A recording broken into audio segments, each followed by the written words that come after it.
महाराष्ट्र शिक्षक पात्रता परीक्षा म्हणजे महा-टी-ई-टी 2024 मध्ये जी पात्रता असणार आहे, म्हणजे विद्यार्थ्यांना पासिंग मार्क्स किती लागणार आहे, म्हणजे त्यांना क्वालिफाईंग मार्क्स किती लागणार आहे, यामध्ये एक्स सर्व्हिसमॅन वगैरे पण यांचेसुद्धा मार्क्स आता सांगण्यात आलेले आहे की नेमके किती मार्क्स तुम्हाला लागू शकते। तर तुम्हाला महा-टी-ई-टीची जे मेन साईट आहे या साईटवर संपूर्ण अपडेट चेक करणं गरजेचं राहणार आहे, कारण आतापर्यंत ज्याही अपडेट आहे त्या याच वेबसाईटवर उपलब्ध करून दिलेले आहे। तर बघू शकता टी-ई-टीसाठी पात्रता काय राहणार आहे। तर जेही विद्यार्थी ओपन कॅटेगरीमध्ये आहे म्हणजे खुला प्रवर्ग यांना 60% मार्क्स लागणार आहे, म्हणजे यांना 90 मार्क्स लागणार आहे पासिंगसाठी। आणि त्यानंतर SC ST OBC म्हणजे जेही तुमचे राखीव प्रवर्ग असेल, जेही कास्टमध्ये विद्यार्थी असेल त्यांना 55% म्हणजे 83 गुण हे लागणार आहे, म्हणजे तुम्ही टी-ई-टी परीक्षा पास होणार आहे।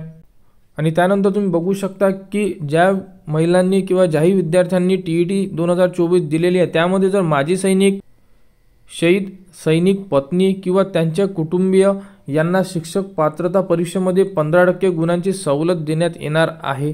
तर जेही 60%चा जो पासिंग मार्क्स लागणार आहे ओपनला, तर त्यामध्ये जेही माजी सैनिक किंवा माजी सैनिक कुटुंबामधून जर कोणी असेल तर त्यांना 15% सूट देण्यात येणार आहे, म्हणजे त्यांना 45 म्हणजे 45% हे पासिंग मार्क्स लागणार आहे आणि तुम्ही टी-ई-टी एक्झाम पास होणार आहे। म्हणजे 45% हे माजी सैनिकमध्ये सर्व महिलांना, सर्व विद्यार्थ्यांना हे मार्क्स लागणार आहे टी-ई-टी पाससाठी। तर डिसेंबरच्या दुसऱ्या किंवा तिसऱ्या वीकमध्ये ॲन्सर की आहे आणि क्वालिफाईंग मार्क्स आहे हे टी-ई-टी डिपार्टमेंटकडून डिस्प्ले करण्यात येणार आहे आणि maha-टी-ई-टी.in या वेबसाईटवर संपूर्ण अपडेट उपलब्ध करून देण्यात येणार आहे। तर आपल्यापर्यंत जी अपडेट येईल ती तुम्हाला आपल्या यूट्यूब चॅनलवर उपलब्ध करून देण्यात येणार आहे। त्यासाठी आपल्या चॅनलला सबस्क्राईब करा व हा व्हिडिओ इतरांपर्यंत शेअर करा।